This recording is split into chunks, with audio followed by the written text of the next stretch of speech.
वचन कहता है जैसे एक आदमी ने पाप किया और पाप पूरे मनुष्य जाति में फैला, हम उसी पाप पूर्ण अवस्था में पैदा हुए।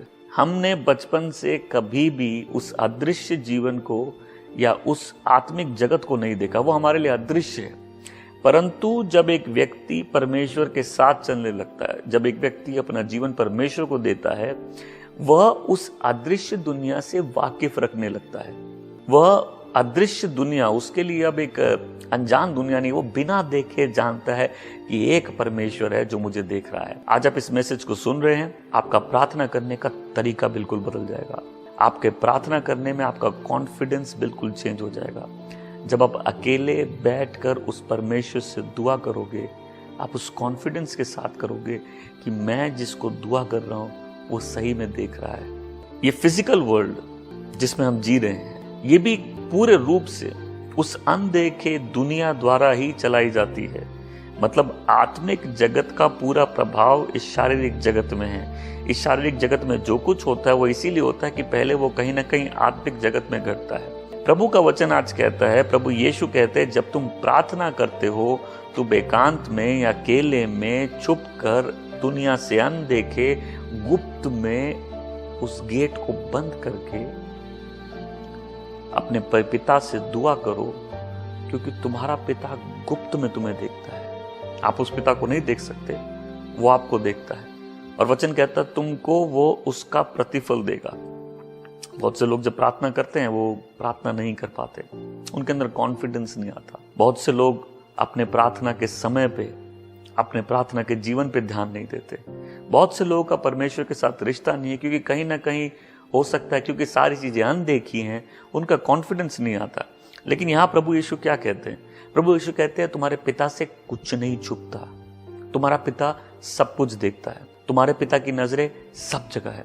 और जब कोई व्यक्ति अपना गेट बंद करके इसलिए प्रार्थना करता है कि परमेश्वर खाली देखे, ये उसके और परमेश्वर के बीच की बात है। परमेश्वर उसको देखता भी है, परमेश्वर उसकी प्रार्थना को सुनता भी है, और परमेश्वर उसको उसका प्रतिफल देता है। कुलीसियों अध्याय 1 पद संख्या 15-16 कहता है, वह तो अदृश्य परमेश्वर का प्रतिरूप तथा समस्त सृष्टि में पहलौठा है, क्योंकि उसी में सब वस्तुओं की सृष्टि हुई, स्वर्ग की अथवा पृथ्वी की, दृश्य अथवा अदृश्य, सिंहासन अथवा साम्राज्य, शासन अथवा अधिकार, समस्त वस्तुएं उसी के द्वारा और उसी के लिए सृजी गई है। परमेश्वर का वचन कहता है कि प्रभु यीशु में ही सब कुछ बना है, दृश्य और अदृश्य।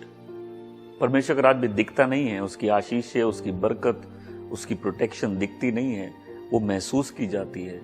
जो अंधकार का जगत होता है, उसकी जो फियरफुल प्रेजेंस, वो इविल प्रेजेंस, वो दिखती नहीं, वो महसूस की जाती है।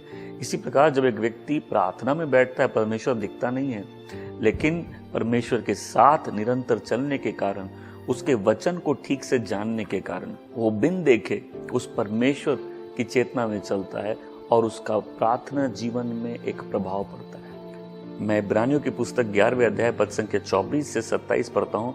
प्रभु का वचन सुनते हैं। विश्वास ही से मूसा ने बड़े हो जाने पर फिरौन की बेटी का पुत्र कहलाना स्वीकार कर दिया। उसने पाप के क्षणिक सुख भोगने की अपेक्षा परमेश्वर की प्रजा के साथ दुख भोगना ही अच्छा समझा। उसने मसीह के कारण निंदित होने को मिस्र के धन के भंडारों की अपेक्षा बढ़कर समझा, क्योंकि वो प्रतिफल पाने की आस लगाया था। विश्वास ही से उसने राजा के क्रोध की चिंता ना करते हुए मिस्र देश को छोड़ दिया, क्योंकि वह अनदेखे को मानो देखता हुआ दृढ़ बना रहा। कि कैसे मूसा ने जो आशीषें दिख रही थी, जो रिचेस, जो धन दौलत, जो मिस्र का सारा वैभव, इसलिए छोड़ दिया क्योंकि वो मसीह के साथ उस दुख भोग का सहभागी बन सके, और उस अदृश्य परमेश्वर पे ईमान के कारण उसने दिखती हुई चीजों को छोड़ दिया। और वही मूसा विश्वास के लिए हमारा एक एग्जाम्पल है हमारे लिए। आपको परमेश्वर को देखने की जरूरत नहीं है उस पर विश्वास करने के लिए। अगर आपके पास उसका वचन है, आप उसके वचन पर ईमान डाल सकते हैं, क्योंकि ये अदृश्य दुनिया ना केवल देखती है, अदृश्य दुनिया बोलती है।